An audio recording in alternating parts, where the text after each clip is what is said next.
Bab pertama, yaitu sejarah dan teori manajemen. A. Sejarah perkembangan manajemen. Manajemen telah berlangsung sejak manusia itu berada di bumi. Pada zaman purba, manusia juga menggunakan keterampilan untuk membuat alat-alat dari batu guna merealisasikan tujuan hidupnya. Manajemen kemudian berkembang sesuai dengan perkembangan keahlian serta pengetahuan dan keterampilan yang diperoleh oleh manusia itu. Lanjut.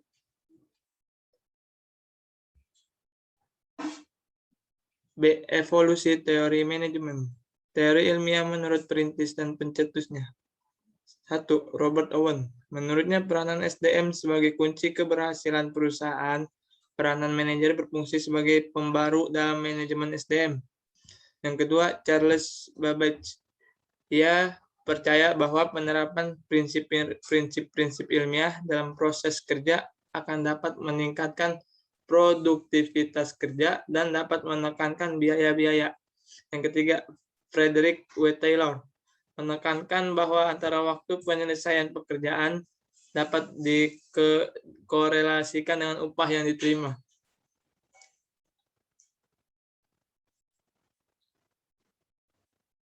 Yang C, teori manajemen klasik. Henry Fayol adalah seorang industriawan yang terkenal sebagai bapak manajemen operasional. Ia berpendapat bahwa perusahaan industri, kegiatan yang dilaksanakan dibagi kelompok tugasnya, yaitu yang pertama teknikal, yang kedua komersial, dan finansial, dan security. Yang kedua, James de Mooney. Menurutnya, kaidah yang diperlukan untuk menetapkan organisasi manajemen sebagai berikut: koordinasi, prinsip skala, prinsip fungsional, dan prinsip staf. Yang tiga, Custer. Bawahan akan menerima perintah hanya bila mereka memahami dan mampu serta berkeinginan untuk menurut atasan. Barnard adalah pelopor dalam penggunaan pendekatan sistem untuk pengelolaan organisasi. Yang D, pendekatan hubungan manusiawi, yaitu manajemen yang banyak memberikan perhatian terhadap hubungan kemanusiaan kepada karyawan. Pandangan ini muncul sebagai akibat dari kelemahan-kelemahan pada manajemen yang berorientasi tugas, yang kemudian menimbulkan banyak kritik terhadapnya dengan gaya ortodoks dan autokratis itu. Maka pekerjaan menjadi monoton dan membosankan, sehingga menimbulkan stres serta produktivitas mandek. Yang E, pendekatan sistem manajemen.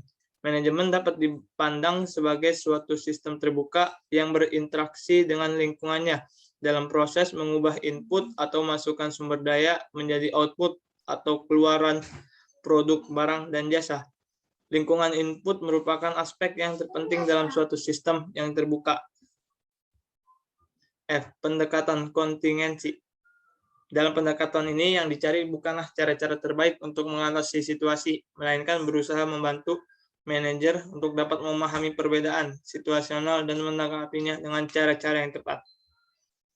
Kita lanjut ke bab kedua, yaitu kerangka kerja manajemen SDM, sumber daya manusia. Sejak lahirnya MSDM. Yang A, sejarah lahirnya MSDM. Sudah sejak lama manusia hidup berorganisasi, seiring dengan itu manajemen SDM sebenarnya juga dilakukan. Tonggak yang teramat penting dalam menandai timbulnya revolusi industri di Inggris. Dampak revolusi industri tidak hanya merubah cara produksi, tapi juga penanganan SDM yang berbeda dari sebelumnya. Lahirnya berbagai perusahaan dengan penggunaan teknologi diproduksinya barang secara besar-besarnya. Yang B, pengertian manajemen sumber daya manusia. Manajemen sumber daya manusia adalah suatu proses dalam organisasi serta dapat diartikan sebagai suatu kebijakan polisi. Menurut Schuyler, Dowling, Smart, and Huber, MSDM merupakan pengakuan tentang pentingnya tenaga kerja organisasi sebagai sumber daya manusia yang sangat penting dalam memberikan kontribusi bagi tujuan-tujuan organisasi. Next, yang C, fungsi MSDM. Yang A, perencanaan untuk kebutuhan SDM. Yang B, staffing sesuai dengan kebutuhan organisasi. Yang C, penilaian kinerja. Yang D, perbaikan kualitas pekerja dan lingkungan kerja. Yang E, pencapaian efektivitas hubungan kerja. Yang D, tujuan MSDM. 1. Menurut Kurzweil, membantu dalam pengembangan arah keseluruhan organisasi dan strategi. Kedua, memberikan dukungan dan kondisi yang akan membantu manajer lini mencapai tujuannya. Menyediakan media komunikasi antara pekerja dan manajemen organisasi. Bertindak sebagai pemeliharaan standar organisasi dan nilai dalam. Yang kedua, menurut Schuller, memperbaiki tingkat produktivitas, memperbaiki kualitas kehidupan kerja, meyakinkan bahwa organisasi telah memenuhi aspek-aspek. Yang E, kebijakan dan kegiatan MSDM. Menurut Guis, ada 4 kebijakan utama MSDM, yaitu Employee Influence, Human Resource Flow, Reward System, Work System. F, basis teori MSDM. Menurut Guis, tidak ada teori dalam MSDM. Namun, demikian tidak dapat dipungkiri bahwa di belakang MSDM berdiri sejarah implisit beragam teori pendukung. MSDM bersifat multidisipliner. Oleh karena itu, MSDM dapat dijumpai disiplin ilmu ekonomi manajemen, psikologi, hukum, dan sosial. Yang ketiga, bab ketiga, yaitu organisasi. Pengertian organisasi adalah suatu sistem yang terdiri dari subsistem yang saling berkaitan satu sama lainnya dalam melakukan aktivitas. Hick dan Goulet menjelaskan perkembangan teori organisasi secara garis besarnya. Teori klasik menekankan pada rasionalitas struktur dan berbagai spesialisasi, memandang pekerja sebagai manusia ekonomi yang bekerja semata-mata didorong oleh rangsangan ekonomi. Teori neoklasik memandang bahwa organisasi sebagai pengelompokan orang-orang dengan tujuan umum.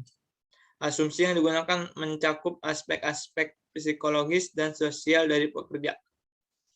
B. Beberapa teori organisasi. Teori modern. 1. Organisasi sebagai suatu sistem yang terdiri dari 5 bagian pokok, yaitu input, proses, output, arus balik, dan lingkungannya. Kedinamisan. Proses yang dinamis dengan interaksi yang terjadi dalam suatu organisasi. Multi-level dan multidimensional. Memberikan kesempatan pada setiap tingkatan untuk memecahkan masalah sendiri. Jadi, dalam manajemen terdapat 3 variabel utama, yakni organisasi, manusia, dan lingkungan karakteristik yang saling berinteraksi menurut pola masing-masing memiliki karakteristik. Dengan demikian, organisasi tidak akan lepas dari lingkungan itu berada, dan manusianya merupakan pusat dari organisasi itu sendiri. Bab keempat, kepemimpinan. Yang A, pengertian kepemimpinan menurut beberapa ahli. Menurut Handoko, adalah kemampuan yang dipunyai seseorang untuk mempengaruhi orang lain agar bekerja dan mencapai tujuan dan sasaran. Menurut Duff, adalah kemampuan mempengaruhi orang lain yang mengarah pada pencapaian tujuan. Menurut Yuka, adalah proses di mana seorang individu mempengaruhi anggota grup yang lainnya untuk mencapai tujuan organisasi. B. Seorang pemimpin harus memahami kesesuaian sasaran dan tujuan kelompok dengan sasaran atau tuntutan organisasi. Lingkungan eksternal kelompok atau organisasi untuk membangun lingkungan internal organisasi. Karakteristik individu atau kelompok yang menentukan bentuk dan intensitas pengarahannya. Meskipun sampai saat ini belum dapat dicapai Grand Theory of Leadership, tetapi telah terjadi kemajuan yang berkelanjutan dalam mengembangkan pemahaman secara baik terhadap karakteristik pribadi, perilaku individual, dan kombinasi dalam kepemimpinan. Bab kelima, manajemen strategik. Yang A, hierarki manajemen strategik. Hierarki pengambilan keputusan dalam suatu perusahaan ada 3 jenjang. 1. Pada puncak hierarki terletak tingkat korporasi, ada dewan direksi, ada eksekutif, kepala, serta pejabat administrasi. Yang kedua, pada bagian tengah terletak tingkat bisnis, pada bagian bawah terletak tingkat fungsional. Yang B, proses manajemen strategik. Yang pertama, analisis lingkungan adalah untuk mengidentifikasi peluang yang harus segera mendapat perhatian serius dan menentukan beberapa kendala, ancaman yang perlu diantisipasi. Yang kedua, misi dan tujuan perusahaan. Misi adalah suatu tujuan unik yang membedakan dari perusahaan-perusahaan lain yang sejenisnya. Tujuan adalah landasan utama yang menggariskan kebijakan yang ditempuh dan arah tindakan untuk mencapai tujuan perusahaan. 3. Komponen utama dalam misi adalah spesifikasi produk atau jasa, spesifikasi pasar utama, dan spesifikasi teknologi. Yang C. Hubungan misi dan tujuan. Yang 1. Perumusan strategi. Agar dapat memberi hasil yang optimal bagi perusahaan, harus sesuai dengan spesifikasi produk. Yang kedua, penerapan implementasi strategi adalah sebuah tindakan pengelolaan bermacam-macam sumber daya organisasi dan manajemen yang mengarahkan dan mengendalikan pemanfaat sumber-sumber daya perusahaan. Yang ketiga, evaluasi dan pengendalian strategi. Evaluasi strategi adalah proses manajer membandingkan antara hasil-hasil yang diperoleh dengan tingkat pencapaian tujuan. Yang keempat, pengendalian strategi adalah pengendalian yang mengikuti strategi yang sedang diimplementasikan yang diperlukan. Tujuan organisasi adalah sesuatu yang ingin dicapai dengan segala kemampuan yang dimiliki oleh organisasi tersebut. Faktor yang mempengaruhi perumusan tujuan. Tujuan-tujuan perusahaan sebelumnya, sumber ekonomi yang dimiliki perusahaan, sistem penilaian dari eksekutif puncak, kekuatan dalam lingkungan. Jenis-jenis tujuan organisasi. 1. Profitabilitas. Organisasi yang memiliki pertumbuhan profitabilitas yang baik akan semakin mudah menyesuaikan dengan perubahan lingkungan baik internal dan eksternal. Produktivitas adalah jumlah produk yang dihasilkan per unit masukan. Posisi bersaing. Organisasi yang besar biasanya menetapkan suatu tujuan yang menyangkut posisi bersaingnya. 4. Pengembangan karyawan. Organisasi menetapkan tujuan untuk meningkatkan hubungan dengan karyawan. G. Manajemen by Objectives atau disebut dengan MBO. Merupakan metode penetapan tujuan secara partisipatif. Tujuan utama adalah mendorong partisipasi bawahan dan memperjelas tujuan. 3. Pelaksanaan MBO. Atasan dan bawahan sama-sama menetapkan sasaran yang akan dicapai. Yang kedua, atasan dan bawahan saling bertemu dan membahas sasaran yang akan memberikan kontribusi. Yang ketiga, atasan dan bawahan saling bertemu pada waktu kemudian yang ditentukan sebelumnya. Agar pelaksanaan MBO berhasil dengan baik, diperlukan penetapan tujuan puncak. Tujuan yang ingin dicapai harus dinyatakan dengan jelas dan dapat diukur. Komitmen manajemen puncak. Para manajer sering dihadapkan pada berkurangnya kepercayaan dari para karyawan. Partisipasi. Kesadaran manajer akan partisipasi bawahan dalam menetapkan tujuan bersama dapat mengandung implikasi pengalokasian kembali kekuasaan. Keunggulan program MBO. 1. Menciptakan komunikasi yang lebih baik antar manajer dan bawahan. 2. Individu akan lebih terkonsentrasi perhatiannya pada tujuan organisasi. 3.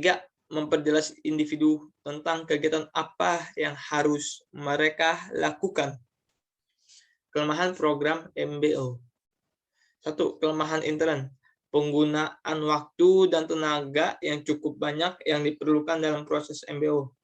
Kelemahan eksternnya, perubahan dalam organisasi, gaya manajemen, dukungan manajemen puncak, koordinasi dan tujuan yang sulit, kurangnya kerjasama antar bagian. Oke, next. Bab 6.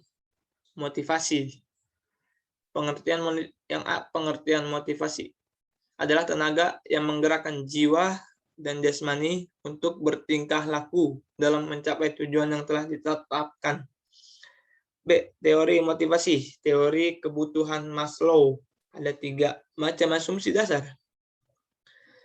Yang A. Manusia merupakan makhluk yang selalu membutuhkan sesuatu yang memuaskan berbagai tujuan. Yang B. Kebutuhan seseorang diatur secara berurutan dari paling dasar sampai yang paling tinggi. Yang C. Kebutuhan seseorang bergerak dari tingkat paling bawah ke tingkat selanjutnya. Hierarki kebutuhan seseorang yang akan menggerakkan tingkah lakunya. Yang pertama, kebutuhan fisiologis. Kebutuhan seseorang yang paling utama, karena ini merupakan kebutuhan untuk hidup dan kehidupan. Yang kedua, kebutuhan rasa aman. Kebutuhan berkaitan dengan keamanan secara ekonomi dan sosial. Yang ketiga, kebutuhan cinta dan kasih sayang. Yang keempat, kebutuhan penghargaan, yaitu kebutuhan seseorang untuk mendapat penghargaan atas prestasi yang telah dicapainya. Yang kelima, kebutuhan aktualisasi diri, kebutuhan yang berkaitan dengan keinginan lebih. 2. Teori X dan teori Y. McGregor. Teori X para manajer tradisional bekerja berdasarkan konsep yang merupakan titik ekstrem negatif. Teori para manajer modern yang diperoleh gambaran bahwa mereka melakukan pendekatan yang lebih positif. 3. Jenis dan bentuk motivasi. 2 jenis motivasi sebagai berikut. Motivasi positif, proses untuk mencoba mempengaruhi orang lain agar melakukan sesuatu pekerjaan dengan cara memberikan kemungkinan untuk mendapatkan hadiah. Terus yang B, motivasi negatif, proses mempengaruhi orang lain untuk melaksanakan tugas pekerjaan sesuai dengan menggunakan pendekatan kekuasaan. C. Hubungan desain pekerjaan dan motivasi desain pekerjaan penting karena memberikan batas-batas tentang kegiatan yang harus dan tidak perlu dilakukan dalam melaksanakan pekerjaan. Memberikan nilai-nilai yang dapat meyakinkan pekerjaan tentang perlunya partisipasi dalam bekerja untuk mewujudkan perusahaan atau organisasi yang kompetitif. 3. Memberikan petunjuk mengenai apa yang sedang dikerjakan oleh organisasi atau perusahaan. Yang D. Hubungan motivasi dengan sistem upah. Tujuan pemberian insentif pada dasarnya. Sistem insentif didesain dalam hubungannya dengan sistem balas jasa. Sistem insentif merupakan tambahan bagi upah atau gaji dasar yang diberikan sewaktu-waktu. Tujuan sistem pemberian insentif diberikan secara tetap seperti tunjangan istri atau suami, anak, keluarga, tunjangan fungsional. Diberikan sewaktu-waktu atau tidak tetap seperti komisi penjualan, bonus, dan kompensasi. Yang E, sistem balas jasa yang efektif untuk memotivasi pekerja. Pertama, merumuskan standar pekerjaan. Dalam kenyataan tidak mudah merumuskan standar pekerjaan karena sulit untuk mendapatkan kategori efektif. Insentif untuk para eksekutif, insentif untuk pekerja tingkat bawah, insentif tim. Yang F, pengembangan insentif dalam memotivasi pekerja. 3 jenis motivasi kerja. Yang pertama, pemberian atau berbagi manfaat bagi para pekerja. Pemberian atau berbagi keuntungan organisasi atau perusahaan. 3. Saham milik pekerja. Terima kasih. Baiklah, selesai sudah. Itulah materi pengantar manajemen. Mohon maaf apabila ada salah kata atau perbuatan. Wassalamualaikum warahmatullahi wabarakatuh.